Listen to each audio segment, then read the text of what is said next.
चलो ठीक है, तो आज की क्लास शुरू करते हैं। आज हम पढ़ने जा रहे हैं अपने वेक्टर से रिलेटेड कुछ मैंने फीचर बताए थे। मैंने आपको बताया था वेक्टर के अंदर किसी भी प्लाज्मिड को वेक्टर कहलाने के लिए उसके अंदर 4 गुण होने चाहिए, है ना। इस बारे में हम बात कर रहे थे। उनमें से 3 मैं कल आपको बता चुकी थी और आज मुझे आखिरी वाला बताना है, ठीक है।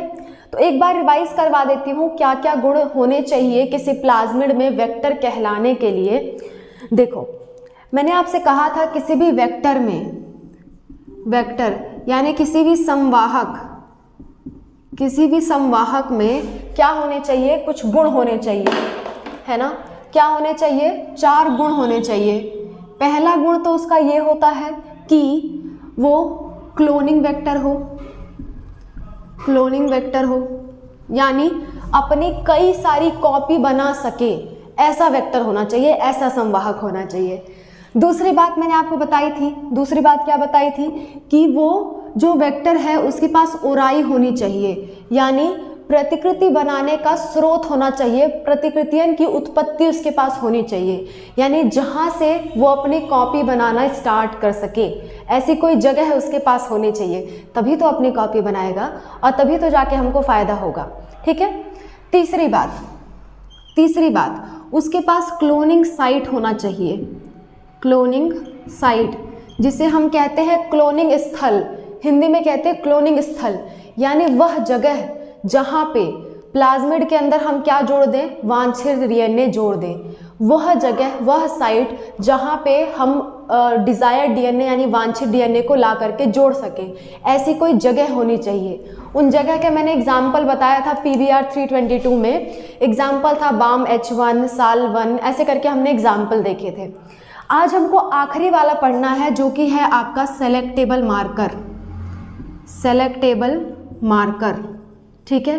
इसके बारे में हमको पढ़ना है, ये क्या है और ये क्यों ज़रूरी है, किसी प्लाज्मिड को संवाहक कहलाने के लिए ये क्यों ज़रूरी है और ये है क्या आखिरकार, ये हम आज पढ़ने वाले हैं, ठीक है। तो इसको पढ़ने से पहले हमें कुछ शब्दों के बारे में थोड़ी जानकारी होनी चाहिए।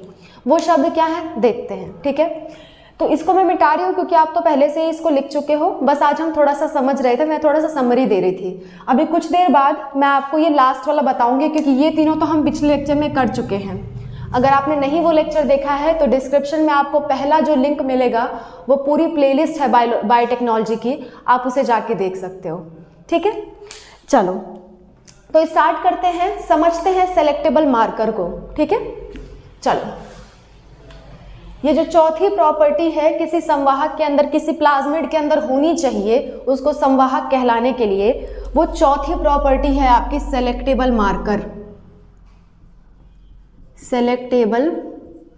मार्कर,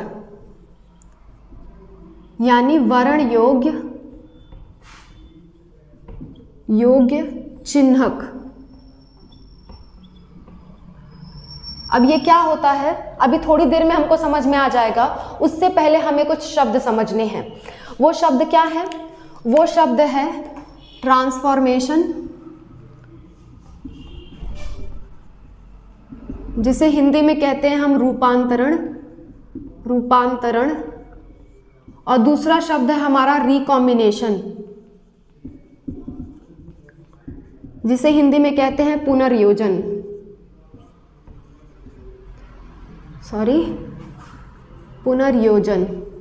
ठीक है। ये 2 शब्द हमें अच्छे से समझ में आने चाहिए, तभी हम सेलेक्टेबल मार्कर को अच्छे से समझ पाएंगे, ठीक है, उसकी ज़रूरत को अच्छे से समझ पाएंगे। चलो तो एक एक करके इन दोनों का मतलब समझते हैं कि ट्रांसफॉर्मेशन क्या है, रिकॉम्बिनेशन क्या है, ठीक है। तो पहले मैं ट्रांसफॉर्मेशन यानी रूपांतरण की बात करूंगी और दूसरी बात मैं बात करूंगी रिकॉम्बिनेशन यानी पुनर्योजन की, ठीक है। एक एक करके इसको समझते हैं और इसका क्या उपयोग है, क्या यूज है हमारे बायोटेक्नोलॉजी में, इसको भी समझते हैं, ठीक है। तो पहली हेडिंग आप डाल लो रूपांतरण यानी कि ट्रांसफॉर्मेशन, ठीक है। चलो पहली हेडिंग आप यहाँ डाल लो। अभी सेलेक्टेबल मार्कर हेडिंग डालने की आपको जरूरत नहीं है, पहले आप रूपांतरण या ट्रांसफॉर्मेशन को समझ लो, उसके बाद मैं बताऊंगी सेलेक्टेबल मार्कर है क्या, ठीक है। चलो देखते हैं यह ट्रांसफॉर्मेशन या रूपांतरण मतलब क्या है। अगर मैं कोई बैक्टीरिया ले लूं, क्या ले लूँ, जीवाणु यानी कि बैक्टीरिया। अगर मैं कोई बैक्टीरिया ले लूँ, इसके अंदर बाहर से कोई भी डीएनए इसके अंदर डाल दूँ, ये क्या है, डीएनए, बाहर से कोई भी डीएनए इसके अंदर डाल दूँ तो मैं कहूँगी ये जीवाणु का क्या हो गया है, रूपांतरण हो गया है, रूपांतरण होना गया है, यानी कि इसका क्या हो गया है, ट्रांसफॉर्मेशन हो गया है। यानी किसी भी जीवाणु में या किसी भी व्यक्ति में, किसी भी कोशिका में, जरूरी नहीं है कि वो जीवाणु हो। आपके एनसीईआरटी जीवाणु का एग्जाम्पल लेती है, हमेशा बैक्टीरिया का एग्जाम्पल लेती है, तो मैंने बैक्टीरिया से बता दिया। किसी भी कोशिका में बाहर से कोई डीएनए आ जाए तो क्या हो जाता है, रूपांतरण हो जाता है। हम उस प्रक्रिया को कहते हैं रूपांतरण हो जाना। ठीक है, तो रूपांतरण क्या है, किसी कोशिका में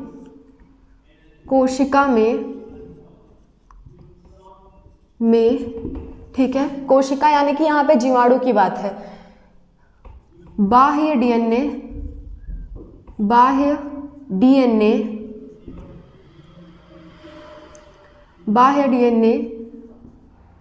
को डाल देने की प्रक्रिया रूपांतरण कहलाती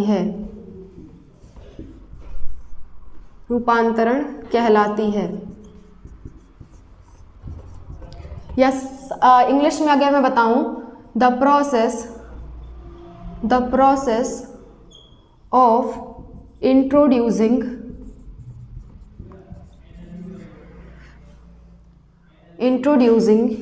any DNA into a cell, और यहाँ पे ये सेल क्या है, बैक्टीरिया। ठीक है, बैक्टीरिया इज कॉल्ड ट्रांसफॉर्मेशन। ठीक है, तो ये डेफिनेशन आप लिख लो। अभी ये डेफिनेशन हमको समझने में, ये डेफिनेशन से हमको समझ में आएगा सेलेक्टेबल मार्कर। ठीक है, तो पहले ट्रांसफॉर्मेशन हेडिंग डाल के उसकी डेफिनेशन लिख लो। यहाँ पे बाहर से बना के दिखा दो कि किसी में भी बाहर से डीएनए डाल देने से उस जीवाणु का क्या हो जाता है, रूपांतरण। ठीक है, जीवाणु का रूपांतरण हो जाता है। ठीक है, ये तो बात हो गई ट्रांसफॉर्मेशन की। अभी थोड़ी देर में, ये तो हमारा पहली चीज था जो मुझे समझानी थी। इसके बाद मैं आपको समझाऊंगी रिकॉम्बिनेशन यानी कि पुनर्योजन। कल मैंने थोड़ा सा हिंट दिया था आपको इसका, पर खैर कोई बात नहीं, एक बार इसे लिखो फिर रूपांतरण समझते हैं। ठीक है, सॉरी, फिर समझते हैं पुनर्योजन यानी कि रिकॉम्बिनेशन। लिखो इसे।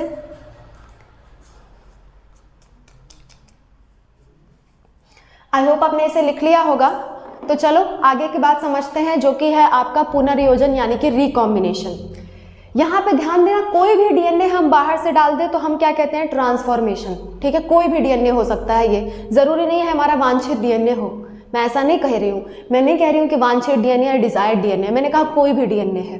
ठीक है, कोई भी डीएनए आ जाएगा उस जीवाणु में तो हम क्या कह देंगे, ट्रांसफॉर्मेशन हो गया है, इसका रूपांतरण हो चुका है। ठीक है, अच्छा, छोटा सा अंतर होता है ट्रांसफॉर्मेशन और रिकॉम्बिनेशन में, समझते हैं। ठीक है, देखो, अगर मैं कह दूं, पहले मैं हेडिंग डाल दे रही हूं, रिकॉम्बिनेशन,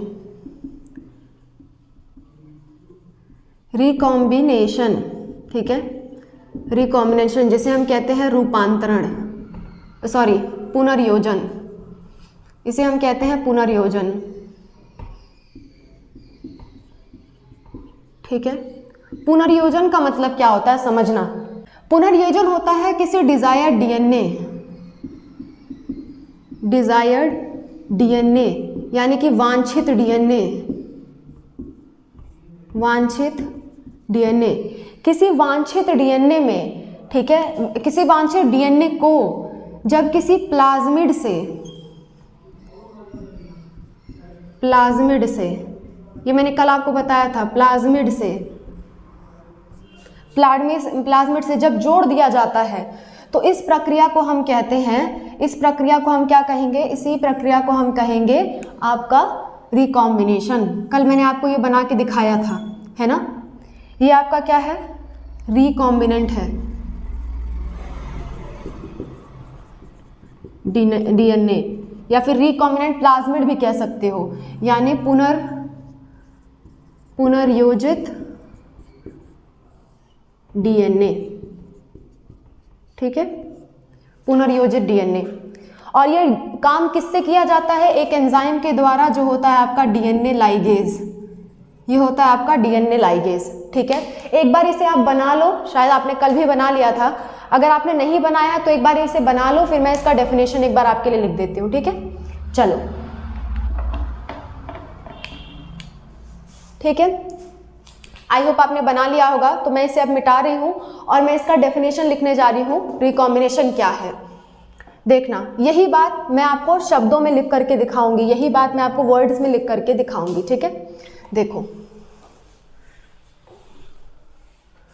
देखो, attachment of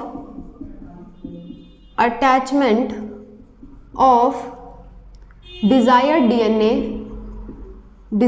DNA with plasmid vector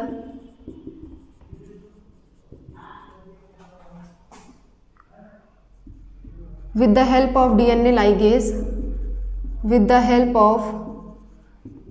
ligase is called recombination। ये हमारा रिकॉम्बिनेशन अगला स्टेप होने वाला था, पर मैंने आपको यहीं पे बता दिया। वेक्टर के बाद मैं आपको रिकॉम्बिनेशन टॉपिक पढ़ाने वाली थी, पर मैंने वो चीज़ आपको यहीं पे बता दी, ठीक है। अच्छा, हिंदी में भी मैं आपके लिए लिख देती हूँ, वांछित डीएनए को प्लाज्मिड से जोड़ना किसकी मदद से? डीएनए लाइगेज की मदद से,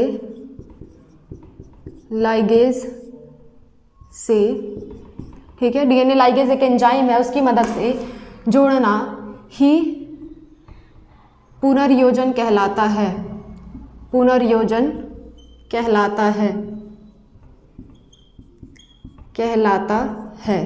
ठीक है। तो पुनर्योजन क्या है? जब भी किसी हम वांछित डीएनए को वेक्टर प्लाज्मिड से जोड़ देंगे तो उसे हम क्या कह देंगे? उसे हम कह देंगे पुनर्योजन। इतनी सी बात है, ठीक है। इतनी बातें अगर आपको समझ में आ गई तो मैं आपसे एक क्वेश्चन पूछती हूँ अब, ठीक है। बहुत दिन हो गए क्वेश्चन पूछे, तो आप एक बार के लिए इसे नोट कर लो, फिर मैं आपसे एक क्वेश्चन पूछती हूँ, ठीक है। चलो नोट करो इतनी बातें। आई होप आपने नोट कर ली होगी। तो समझते हैं इससे रिलेटेड एक क्वेश्चन, ठीक है। चलो एक क्वेश्चन समझते हैं, ठीक है। एक क्वेश्चन समझते हैं। मान लो ये क्या है? ये एक प्लाज्मिड है, ठीक है। अच्छा, इसको थोड़ा सा इधर बनाती हूँ मैं। मान लो क्या है? ये क्या है? ये एक प्लाज्मिड है, ठीक है। और ये एक प्लाज्मिड है जिसपे क्या चिपका हुआ है? जिसपे चिपका हुआ है आपका डिजायर्ड डीएनए। डिजायर्ड डीएनए को मैं रेड कलर से बनाती हूँ, है ना। यहाँ पे मैं लिख दे रही हूँ वांछित डीएनए या कि डिजायर्ड डीएनए, वांछित डीएनए यानी कि डिजायर्ड डीएनए, ठीक है। और ये क्या है? नॉर्मल प्लाज्मिड है, इसमें कुछ भी चिपका हुआ नहीं है, ठीक है। और यहाँ पे हमने ले लिए 3 होस्ट ले लिया हमने, ठीक है। ये तीनों क्या है? जीवाणु मान लो। क्या है? जीवाणु, यानी कोई भी परपोषी है। परपोषी यानी कि होस्ट है। हम अभी तक क्या मानते आ रहे थे? हम कह रहे थे कि कोई बालों वाला व्यक्ति है, उसके बालों वाला जीन हम किसी दूसरे व्यक्ति में डालेंगे और उस व्यक्ति को हम परजीवी कह रहे थे, परपोषी कह रहे थे, ठीक है। तो मान लेते हैं यहाँ पे परपोषी कौन है? जीवाणु। जीवाणु के अंदर हमको वांछित डीएनए डालना है। कुछ भी हो सकता है, व्यक्ति के अंदर तो बहुत कम ऐसे देखने को मिलता है, लेकिन जीवाणुओं में, प्लांट्स में ऐसा बहुत काम किया गया है। तो आपके एनसीईआरटी में जीवाणु का एग्जाम्पल है, ठीक है। तो परपोषी ये कोई जीवाणु है, ठीक है। अगर हो सकता है हमने एक्सपेरिमेंट किया, एक्सपेरिमेंट से हमने ये चीज़ बनाया, लेकिन जब हम इसको डाल रहे हैं तो हो सकता है किसी होस्ट के अंदर ये जाए, हो सकता है किसी के अंदर नॉर्मल ही चला जाए, हो सकता है किसी के अंदर कुछ भी ना जाए, ठीक है। हम एक्सपेरिमेंट करें तो ऐसा थोड़ी है कि एक छोटी छोटी चीज़ को हम बहुत बारीकी से देख सकते हैं, नहीं देख सकते, गलती होने के चांस हैं, ठीक है। तो हमने जो भी अपना बनाया है, जो भी वेक्टर पे जीन चिपकाया है, वो जीन जब हमारे परपोषी में जाएगा तभी तो हमारा काम सफल होगा। ये वाला जब जाएगा तभी तो हमारा काम सफल होगा। क्या इसके जाने या कुछ ना जाने से हमारा काम सफल हुआ? नहीं हुआ। तो हम इन तीनों को जाने को पहले कहते क्या है ये समझ लेते हैं। देखना, क्या ये ट्रांसफॉर्म्ड है? नहीं। क्या ये ट्रांसफॉर्म्ड है? नहीं है। ये ट्रांसफॉर्म्ड नहीं है, क्योंकि ट्रांसफॉर्मेशन या रूपांतरण का मतलब क्या होता है कि कुछ बाहर से आए, उसी को हम रूपांतरण कहते हैं। बताओ, क्या ये रिकॉम्बिनेंट है? रिकॉम्बिनेंट तो बिल्कुल नहीं है, क्योंकि बाहर से कुछ भी आया ही नहीं है, कोई पुनर्योजित वाला आया ही नहीं है। तो क्या ये रिकॉम्बिनेंट है? नहीं है। ठीक है, यहाँ पे क्या ये ट्रांसफॉर्म्ड है? ट्रांसफॉर्म यानी कि रूपांतरित, है ना, रूपांतरज भी कहते हैं इसे। क्या ये रूपांतरज है? हाँ, क्योंकि बाहर से कोई तो डीएनए आ गया। मैंने आपको रूपांतरज की परिभाषा बताई थी रूपांतरण की, कि बाहर से कोई भी डीएनए आ जाए तो हम क्या कह देंगे? ट्रांसफॉर्मेशन हुआ है, रूपांतरण हुआ है। यहाँ बाहर से कोई भी डीएनए आ रहा है, प्लाज्मिड एक डीएनए ही तो है, बाहर से कोई भी डीएनए आ रहा है तो रूपांतरण हुआ? हाँ, रूपांतरण हुआ। ठीक है, इस पे टिक मार दोगे आप। ठीक है, लेकिन क्या यहाँ पे रिकॉम्बिनेशन हुआ? रिकॉम्बिनेशन, क्या यहाँ पुनर्योजन वाला प्लाज्मिड आ रहा है? नहीं। तो पुनर्योजन वाला प्लाज्मिड नहीं है। इस केस में बताओ, इस केस में बाहर से कुछ आ रहा है? हाँ, आ रहा है। तो हम क्या कहेंगे? ट्रांसफॉर्मेशन हुआ है। ट्रांसफॉर्मेशन यानी कि रूपांतरण। रूपांतरण, रूपांतरण हुआ है कि नहीं हुआ है? हुआ है, बिल्कुल हुआ है। बाहर से कुछ आया है। ठीक है, कोई भी डीएनए हो, चाहे वो वांछित डीएनए हो, चाहे जो डीएनए हो, रूपांतरण आना, डीएनए का आना रूपांतरण कहलाएगा, ट्रांसफॉर्मेशन कहलाएगा। ठीक है, अच्छा, यहाँ पे रिकॉम्बिनेशन, रिकॉम्बिनेशन, रिकॉम्बिनेशन हुआ है कि नहीं हुआ है? हाँ, बिल्कुल रिकॉम्बिनेशन भी हुआ है, क्योंकि बाहर से जो हम डाल रहे हैं प्लाज्मिड वो आपका रिकॉम्बिनेंट प्लाज्मिड है ना। ये क्या है? रिकॉम्बिनेंट प्लाज्मिड है। ठीक है, ये क्या है आपका? रिकॉम्बिनेंट प्लाज्मिड है। तो इतनी बातें हमको समझ में आ गई। ठीक है, सेलेक्टेबल मार्कर क्या होता है? ऐसी चीज जो हमको रिकॉम्बिनेंट और नॉन रिकॉम्बिनेंट्स, ये क्या है? नॉन रिकॉम्बिनेंट्स यानी कि अपुनर्योजित डीएनए, इनको इनसे अलग करने में जो हेल्प करे उसी को हम कहते हैं सेलेक्टेबल मार्कर। ठीक है, जो भी नॉन रिकॉम्बिनेंट यानी कि अरूपांतरज को रूपांतरज से अलग होने के लिए हेल्प करे उसी को हम क्या कहते हैं? Selectable marker. ठीक है, तो एक बार इसकी डेफिनेशन देख लेते हैं, उसके बाद हम आज का लेक्चर खत्म कर देंगे। ठीक है, चलो इसको मैं मिटा रही हूं।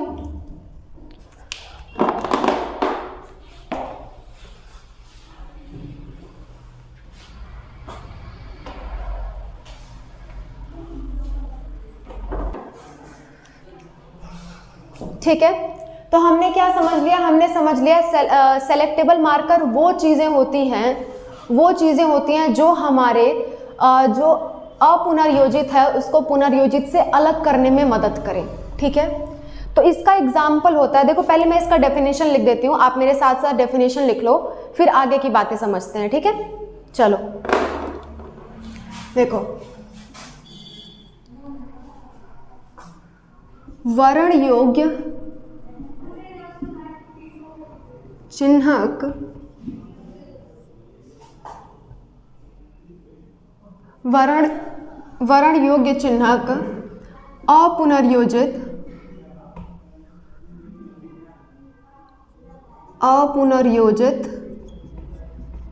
अपुनर्योजित परपोषी को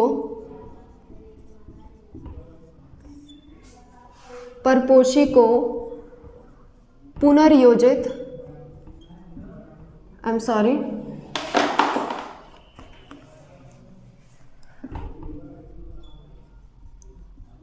पुनर्योजित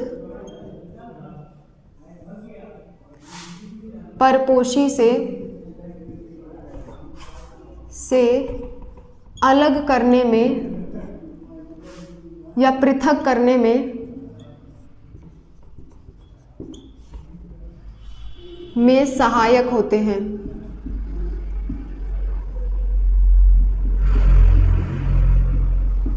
या इसी का मैं इंग्लिश में इसको लिख दूं मैं, देखो, सेलेक्टेबल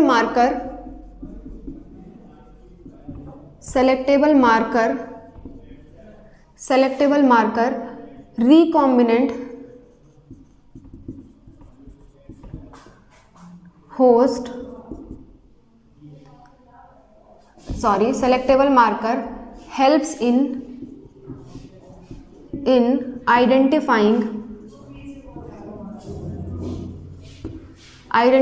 recombinant host।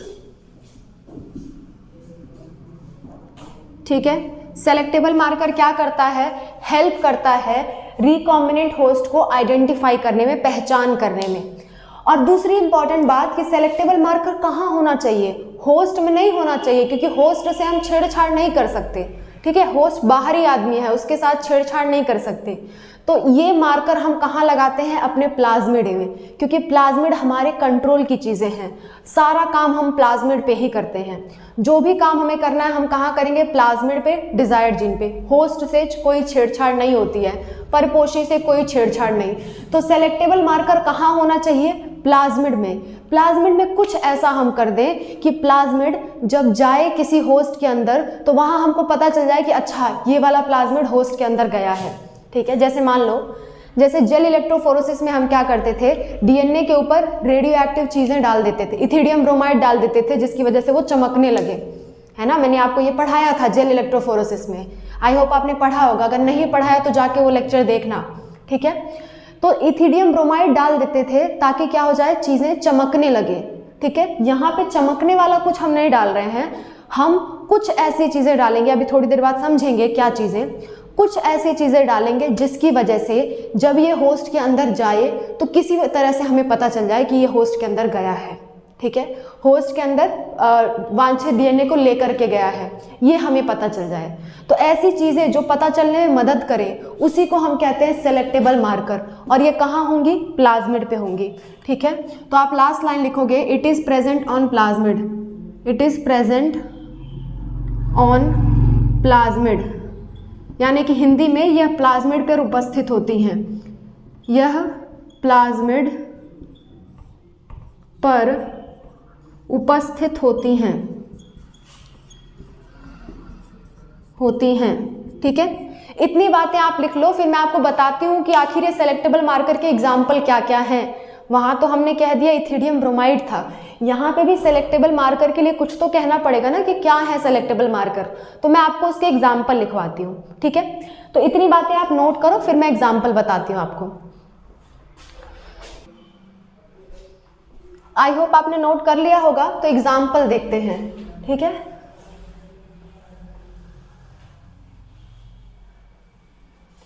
हर होस्ट के हिसाब से हमें अलग अलग सेलेक्टेबल मार्कर इस्तेमाल करना पड़ता है। तो मान लेते हैं हमारा जो होस्ट है फॉर होस्ट ई कोलाई, यानी ई कोलाई होस्ट के लिए। ठीक है, ई कोलाई परपोषी के लिए, ई कोलाई ये एक तरह का बैक्टीरिया है, ई कोलाई परपोषी के लिए। ठीक है, ई कोलाई परपोषी के लिए क्या करना है, देखो, ई कोलाई परपोषी के लिए सेलेक्टेबल मार्कर कौन कौन से हैं उसका एग्जाम्पल हम देख रहे हैं। ई कोलाई परपोषी के लिए सेलेक्टेबल मार्कर आर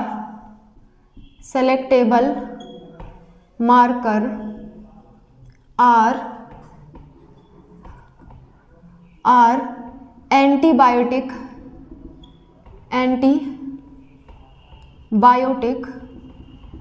रेजिस्टेंस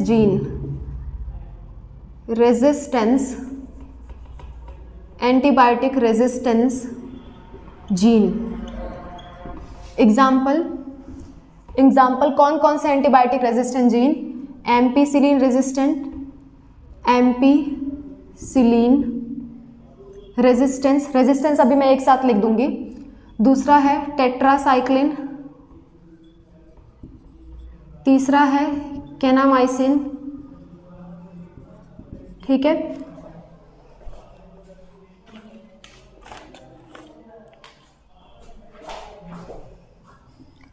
चौथा है क्लोरामफेनिकॉल।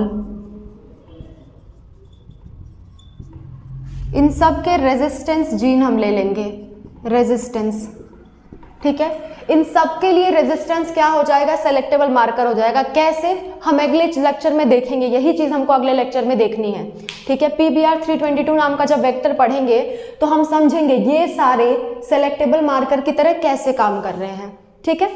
हिंदी में भी मैं आपके लिए लिख देती हूँ, परपोषी के लिए वर्ण योग्य चिन्हक, वर्ण योग चिन्हक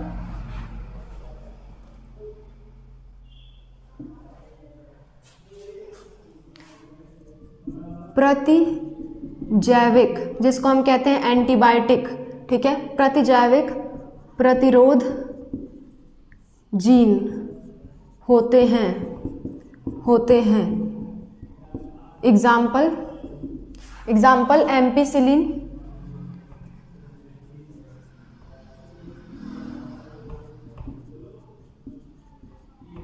एम्पिसिलिन। दूसरा एग्जाम्पल है आपका टेट्रासाइक्लिन। तीसरा एग्जाम्पल है आपका केनामाइसिन। और आखिरी एग्जाम्पल है आपका क्लोरेमफेनिकॉल। ओके, थोड़ा सा ये गलती हो गया बेटा, क्लोरेमफेनिकॉल, ठीक है, क्लोरेमफेनिकॉल। इन सब का प्रतिरोध जो है वो किसकी तरह काम करता है, वर्ण योग चिन्ह की तरह काम करता है। किसमें, ई कोलाई परपोषी के लिए, ठीक है। ई कोलाई नाम के बैक्टीरिया अगर को हम होस्ट लेते हैं, जैसे हम किसी बंदे को, बिना बाल वाले बंदे को होस्ट ले रहे थे, वैसे ही अगर हम ई कोलाई को होस्ट लें तो उसके लिए क्या क्या सेलेक्टेबल मार्कर हो सकते हैं। वो हो सकता है एम्पिसिलिन रेजिस्टेंस, एम्पिसिलिन प्रतिरोध का जीन, टेट्रासाइक्लिन प्रतिरोध का जीन, केनामाइसिन प्रतिरोध का जीन, या क्लोरामफेनिकॉल प्रतिरोध का जीन, ठीक है। इसको हम नेक्स्ट क्लास में बहुत अच्छे से समझेंगे कि ये सारे किस तरह से काम कर रहे हैं सेलेक्टेबल मार्कर की तरह, ये कैसे सेलेक्टेबल मार्कर की तरह काम कर रहे हैं, ये चीज़ें हम समझेंगे नेक्स्ट क्लास में। नेक्स्ट क्लास में हम एक प्लाज्मिड के एग्जाम्पल के साथ पढ़ेंगे। मैंने प्लाज्मिड का 3 एग्जाम्पल आपको बता रखा है, PBr322, PUC8 और TI प्लाज्मिड, ठीक है। तो PBr322 को बहुत अच्छे से समझेंगे और बहुत इंपॉर्टेंट लेक्चर होगा कल का, तो उसे आप ज़रूर देखना, ठीक है। तो आज के लिए बस इतना ही, मिलते हैं नेक्स्ट क्लास में PBr322 के साथ, ठीक है। चलो नोट कर लो इसे।